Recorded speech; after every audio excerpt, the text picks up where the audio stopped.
Hey guys, Coach Sean here. In today's video, we're going to be talking about one of my favorite exercises, one of the exercises that's absolutely butchered by a lot of people in the gym, and unfortunately a lot of trainers butcher it as well, and that is the kettlebell swing.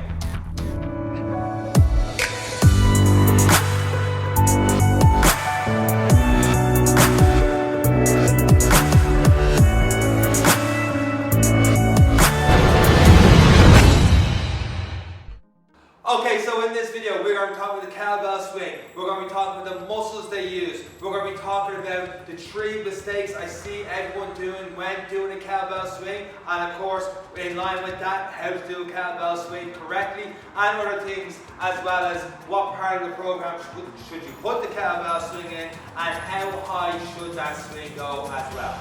So what I really love with the kettlebell swing, as well as the amount of muscles it works, I mean it works the back of the legs, it works your glutes, works your core, works your upper back as well, but you can also do it at different parts of the program depending on what your goals are. So you could use it as an absolute killer finisher at the end of your workout with a lighter kettlebell swing, blast them out, or you get a heavier kettlebell swing at the start of your workout and work on strength training, the back of the legs, because a lot of people are doing squats, doing different lunges, but they're not really focusing on the back of the legs, the muscles they don't really see in the mirror. And speaking of that, one of the mistakes I see when people do the kettlebell swing is they do a squat while doing it. So what they'll do is, when they're doing the kettlebell swing, they'll squat down and come right back up. And just too much of a squat, pushing the knees out, getting the hips right down.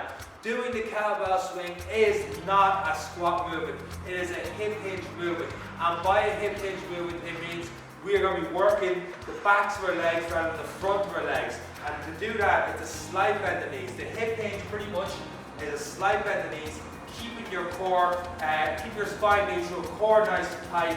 While slight bend of the knees, you're pushing your hips back. If you do that without a kettlebell, at a certain stage, you're going to feel a stretch along the back of your legs. And then snapping forward is what causes the hamstrings to kick in, to fire, and get that kettlebell swing working. So one of the mistakes I see is people are squatting too much. Another mistake I see is when they take a heavier kettlebell, they're using their arms too much to bring the weight right up. So they're doing a front raise with our shoulders. So they're using the shoulders too much rather than using the hips to get that kettlebell up. It's not an exercise for your shoulders. While you are holding the kettlebell, the momentum should come from the hips, should come from the glutes, the hamstrings, fire up, and the height doesn't really matter too much, but we'll get more into that a little bit later. The other mistake is that people have the kettlebell too low. It's past their knees as they're swinging, and when they're doing it that way, you can see even when I'm holding the kettlebell here, my lower back is arching. And by that means my core is not engaged. I'm not tightening it up, which means I'm losing momentum, I'm losing force to drive that kettlebell forward.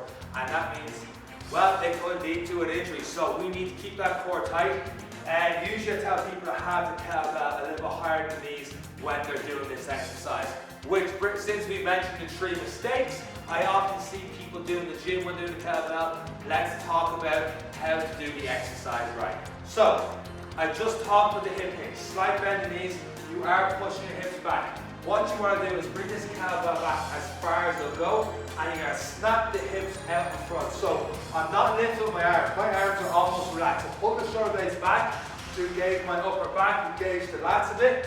I'm also tightening up my core, but that's not causing the kettlebell to move. What is snapping the hips forward. You are tightening up. Imagine you're in church and you really want to pass off some gas, but you got to hold it in tight. That's exactly what happens if you snap those hips forward and you're standing up straight. So you're tightening up the backside as the kettlebell comes up, nice and tight, squeezing in as if you're in church and you really don't want to pass gas. You're squeezing in as tight as you can. When you squeeze in as tight as you can, your core is tight. It also stops one of the other mistakes that you see. So in a way, there's kind of 4 mistakes I see, and that's people overarching, leaning forward like that. It's just too much pressure in your lower back, and it's also making you lift up the kettlebell with your shoulders as well. So you really don't want to do that. So you just want to tighten up as tight as you can until you stand up straight, core engaged. And when we're doing the kettlebell as well, you're not tucking your chin up. The gap between your chin and your chest should always be the same when doing the exercise, snapping forward and back.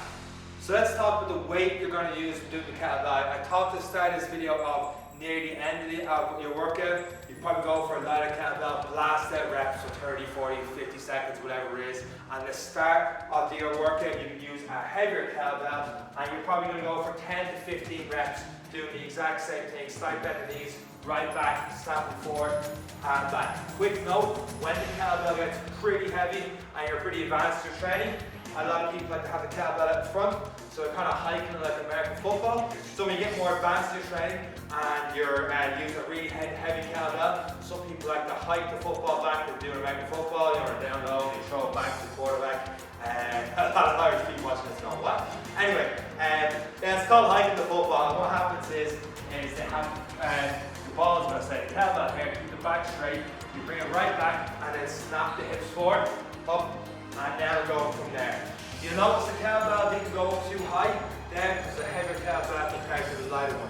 When it comes to the height of the kettlebell, it really depends on the weight of the kettlebell you're using and how much momentum you can push the hips forward. It doesn't matter too much the height as long as your form is right while doing the exercise. If you can get the kettlebell up to like above your eye level, with ease, and it's near the start of a workout, I'd say go for a heavier kettlebell to push a little bit forward. Which brings me on to my last point in this video is bring the kettlebell higher than an eyebrow height is an American kettlebell swing. We're talking about territory there, where an American kettlebell swing is when you do the exercise, you will swing back, bring yourself right up and down again. Now you'll see this a lot in CrossFit, for example, do this exercise. And if you're doing CrossFit and that's one of the exercise you do, great, go for it. Am I a fan of it? Not really, only because a lot of people can't do this exercise right. A lot of people, when they bring their hands right up in the air, once they pass a certain point, they'll compensate and they'll start arching their back to get themselves right up there.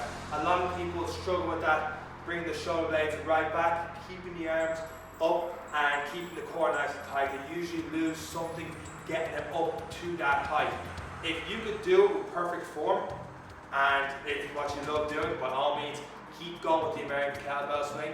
Personally, I prefer the Russian version, which is rare. I prefer the Russian version over the American version anything, but I do in this case where I find it over heavier kettlebell, snap the hips forward. I find it works the back of the legs, the glutes a lot more. It works better for me. That's not saying, once again, that the American Kettlebell Swing is bad. I don't think it is, but I just think it's a lot harder to perfect and to do right. I think a lot of people can't actually do the exercise right, which could lead to a lot of injuries, particularly shoulder injuries, getting the kettlebell up that high without having the proper mobility to do it. That's pretty much it. Hope you guys enjoyed the video. Any questions, let me know in the comment section. After Coach Sean, take care. Now that wasn't a hard video to get through now, was it? I hope you guys got some value out of the video. If you did, please leave a thumbs up and subscribe to Coach Sean's channel, which is somewhere here. Hit that button, subscribe to Coach Sean's channel, leave a thumbs up. There should be a couple of other videos around here for you guys to check out. And that's all from me, for Coach Sean. Take care.